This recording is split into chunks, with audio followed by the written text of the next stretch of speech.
Hey guys, it's Brandon Miniman from PocketNow.com, and in this video we're going to compare the iPhone 5 with its predecessor, the iPhone 4S. Let's get to it.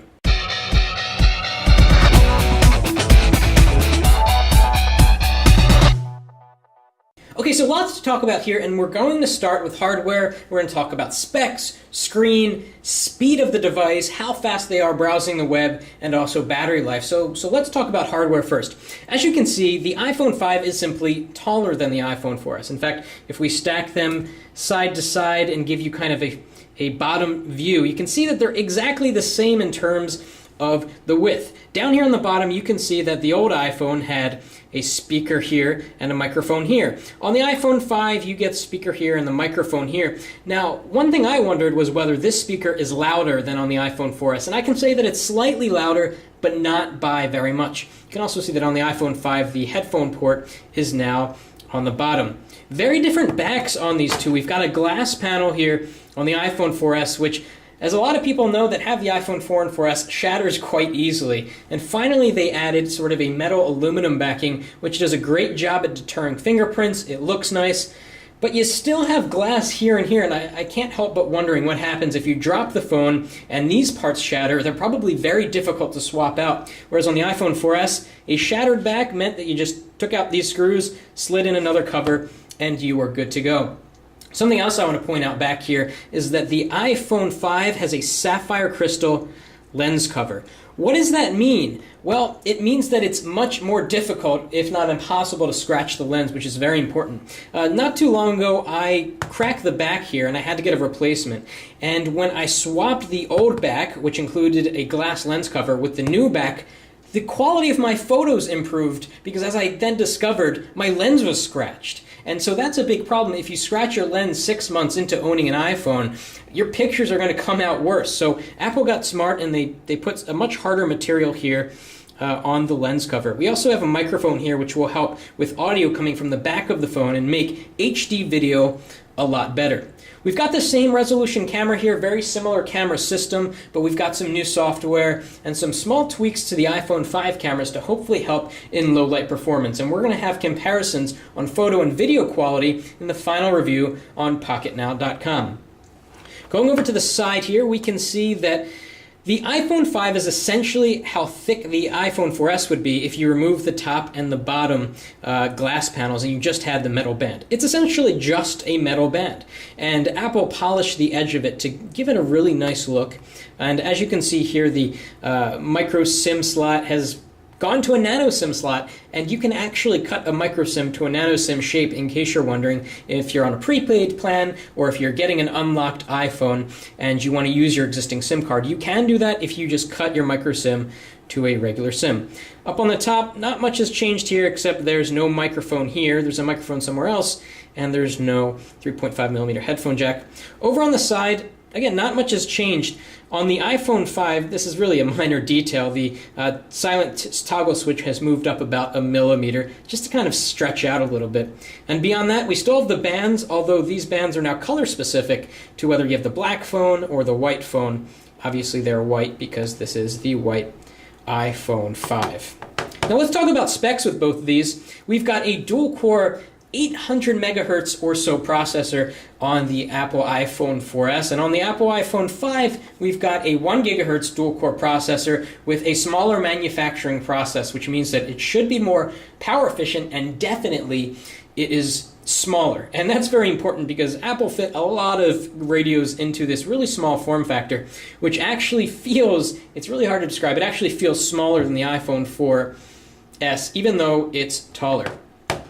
Now let's talk about other specs. The screen resolution has changed. 960 down by 640 across on the iPhone 4S. That was never a standard resolution. They didn't adhere to 720p or anything like that. And they didn't adhere to 720p with the iPhone 5. We've got a really weird 1166 resolution, or 1136 resolution, again a really weird number that's hard to remember, by that same 640. So as we're going to see in a few minutes, there are apps that really don't work to the full screen size. So you get a lot of apps that kind of hover in the middle of the screen, which really isn't that big of a deal, and apps will be updated in the near future to take advantage of the higher screen res. Now, Apple claims that this screen is the best screen on the market, that has better color saturation. Is that the truth? Well, let's see. So we're going to unlock, and both of these devices have nothing running, as you can see. So we're going to do some speed tests, but first, a note on the quality of the screens. And in the unboxing, I showed you the Photos icon. So here it is on the iPhone 5, and then look at it on the iPhone 4S up here. As you can see, the yellows are a little bit more yellow, the green's a little bit more green, the blue's a little bit more blue. There's no question that the iPhone 5 has better color saturation than the iPhone 4S. In fact, let's open up Google Images, and we'll open up a high-res image, and we'll compare something more real-life side to side. By the way, what you're seeing now is a white screen. These are both on middle screen brightness, and they're on automatic screen brightness, so technically they should be about the same brightness level. What I'm actually noticing is that the screen on the iPhone 5 is a little bit more gray. I'd say it's a little bit more warm than the iPhone 4S, and that's kind of funny because the 4S was warmer than the iPhone 4, which was a very cold display. Okay, so we're going to bring up a common image here. Okay, so I just did a Google Images search for beach. I want to zoom in on the screens a little bit. And one thing that you can see with the iPhone 5 is that because the screen is larger, you get to see more on-screen elements. So whereas before on the iPhone 4S you had to scroll down to see the pagination, now it's all in one frame. So let's click on the same image here, and maybe we'll get a high-res version, maybe not. We'll click full-size image here. Okay, that's good. So let's zoom in a little bit. And definitely, the color temperature on the iPhone 5 is far warmer. In fact, look at the sand. It looks like actual sand. Over here, it kind of looks a little bit more white. Maybe this is a Caribbean scene where the sand is actually white.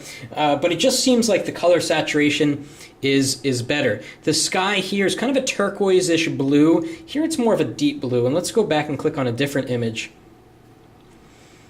Let's go to this one with the palm tree. That's nice. Get some green in there. We're going to go into landscape on both of these so we get that full screen view. Interestingly, the iPhone 5 is really taking its time on this particular image. We're going to do web browsing speed tests in a moment, but right there it kind of failed. So here's what it looks like. Here's what a palm tree looks like. We can zoom in and see kind of the different details in the leaves. And again, very different color saturation here, a lot darker here on the iPhone 5. Some may prefer the cooler temperature of the iPhone 4S, and some might like the warmer tone of the iPhone 5, which is probably a little bit more true to life. Okay, now let's see which of these devices is faster. Obviously the iPhone 5 is going to be faster, but let's see to what degree. We're going to open up Facebook at the exact same time,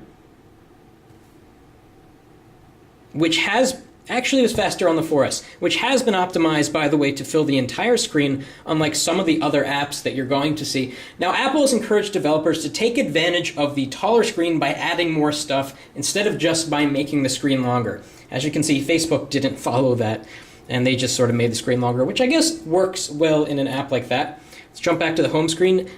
Okay, let's launch the camera now. Okay, significantly faster on the iPhone 5, and you can see that Apple took better advantage of the screen space by making the shutter button kind of the same size as you would get here on the same size as the home button, which is interesting. A lot of people now are using the plus button, the camera plus button, to take the photo, but it's nice that for those that like to use the on-screen controls, it's a little bit bigger in the iPhone 5. Okay, now let's test Siri. What's the weather going to be tomorrow? iPhone 4S is ahead. Don't forget your raincoat. Okay, the iPhone 5 sprung ahead a little bit faster. Let's do something else with Siri. What's 4 times 3 divided by 3?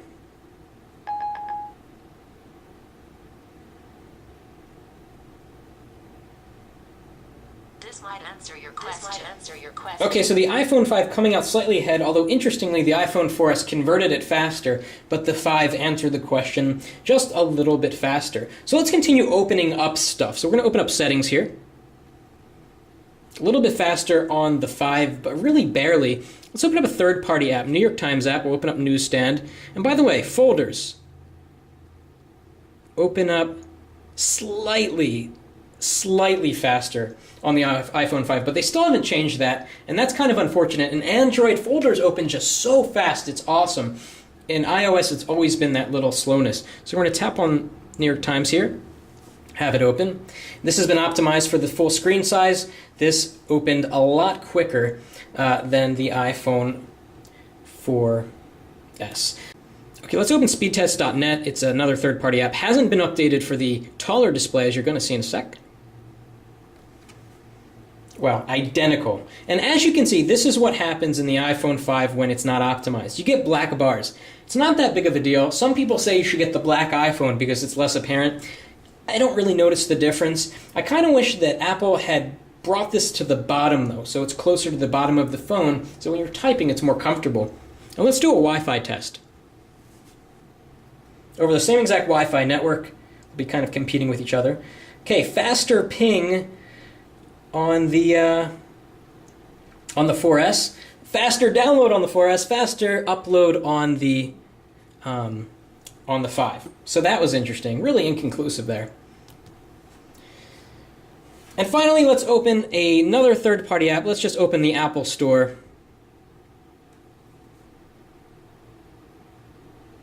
You know, Apple should tell their own developers to optimize for the new iPhone 5s, because this is not yet, and it's the most up-to-date.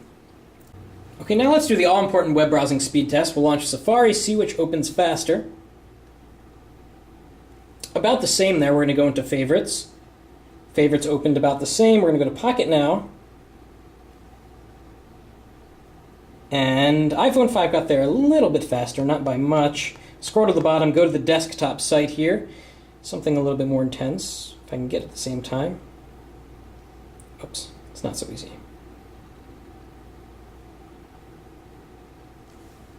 Okay, a little bit uneven there. We'll try it again in a sec. Okay, so the iPhone 5 is already done there. We'll zoom in, very smooth. The text clears up almost instantly, although it does kind of likewise here on the iPhone 4S. We'll click on this image, go to the next page. iPhone 5 finished. iPhone 5 just has incredible web browsing performance. I can't wait to see how it stacks up against the Galaxy S3. Let's see how long it takes this video to load. It's a YouTube video. Hey guys, it's Brandon from PocketNow.com. The iPhone Another press, maybe? This video, we're going to unbox it, then I'm going to give you some first impressions. Let's go.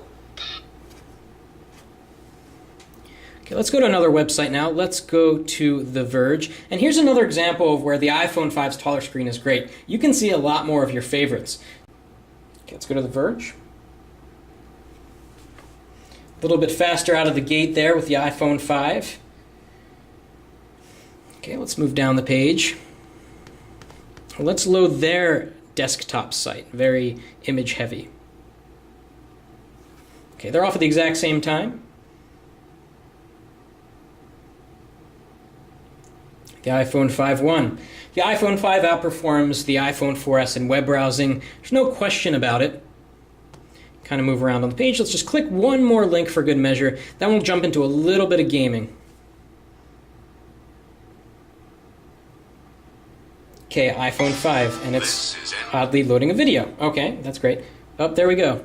Kind of far behind there. Let's go back to the home screen. All right, let's do a comparison with gaming. We've got Shadowgun here. It's a high FPS game, pretty intense. Let's see which launches it first of all, and then we'll play it a little bit.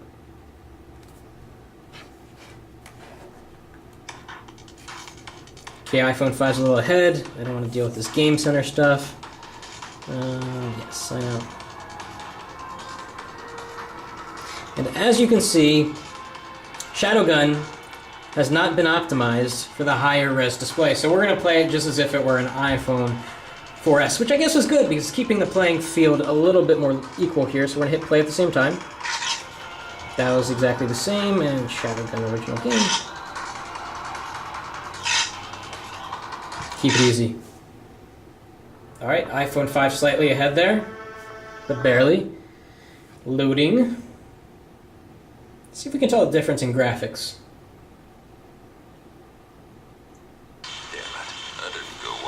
John, are you there? Yeah, I am. Modules. Much, much, much faster load times here. We're still waiting here on the iPhone 4S. Initiate scanning sequence. We are being jammed. Which means the good doctor is expecting us. Yes. Okay, since the iPhone 5 finished first, let's play with that a little bit. So let's try to get in close on some texture. So we can see sort of the ground, and let's look at some light. See if there's really any difference. Very nice graphics. Okay, let's take out the iPhone 4. See if we can notice any difference. Do the same thing. We'll kind of go over here. I'm not too good at this game. You know, it's really difficult to tell the difference here. They both look really good, and I don't even think I'm in the same spot. I'm actually kind of confused. Oh, I want to be over here. There we go. Kind of bad at this game. So let's see what the sun looks like. Get the same flares. Let's turn around and look at that fire. Same kind of thing, and we're kind of in the same area here. What is noticeable, though, is that the fire is redder and more orange on the iPhone 5 compared to the iPhone 4S. And finally, we have some app updates here. Let's see which of these devices installs app updates faster. I hate waiting for apps to install. Let's see if there's any difference between the two. Hopefully, they won't ask me for a password. Okay, good. Okay, you can see the progress bar is much further ahead here. It hasn't even begun. There it's starting on the 4S. And as you can see, it simultaneously started podcasts before Yelp was finished. And that's really interesting about the iPhone 5. It installs multiple apps at a time, whereas the iPhone 4S only does one or two at a time. So podcast is almost done here, and it's done. So app installations are so much faster on the iPhone 5, which is a nice little touch. And what about battery life? Well, it's too early to tell. We're going to take this out and use it in the real world. But what we can tell you is that while filming this video, both of these devices have gone down by 6%. They've both gone down the same amount. We've been doing the exact same thing to both of them. So maybe that's an indication that the battery life is about as good. Maybe it's a little bit better. Hopefully it is a little bit better. So hopefully you enjoyed this comparison of the iPhone 5 and the iPhone 4S. The iPhone 5 is definitely faster, generally speaking, installing applications, browsing the web, launching most apps, although in some cases the iPhone 4S keeps up just fine, which is a testament to how pretty good the iPhone 4S still is. The hardware is really night and day. You no longer get that annoying glass panel, and it just looks so much more mature and elegant with this metal backing and the thinner design and the polished edges. Just a really nice package. Anyway, if you like this video, please give us a thumbs up, and thanks for watching. That's it for now.